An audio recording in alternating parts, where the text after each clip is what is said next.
ఒక రోజున ఏడుస్తూ పాడుకున్నాడు ఆయన. నన్ను బ్రోవామని చెప్పావే సీతమ్మ తల్లి, నన్ను బ్రోవామని చెప్పావే, అమ్మా ఇంత కష్టపడుతున్నానమ్మా కాపాడమని చెప్పమ్మా అని.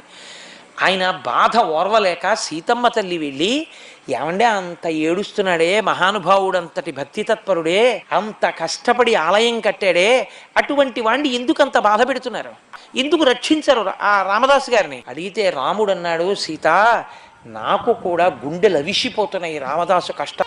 లోకంలో వేదము చెప్పిన శాసనం ఒకటి ఉంది. ఇతను గత జన్మలో ఉండగా ఒక చిలుకని తీసుకెళ్ళి పంజరంలో పెట్టి బాధ పెట్టాడు, బయటికి వెళ్ళడానికి లేకుండా చేశాడు. ఆ చిలుక పంజరంలో పెట్టి బంధించినప్పుడు ఎన్ని బాధలు పడిందో అవి ఈ జన్మలో శరీరంతో ఇతను తీర్చేసుకోవాలి. ఎప్పుడు పూర్తయిపోతుందా వెళ్ళి కనపడదామని నేను కూడా అగ్గగ్గలాడిపోతున్నాను, ఎప్పుడా 12 ఏళ్ళు పూర్తవుతాయా అని.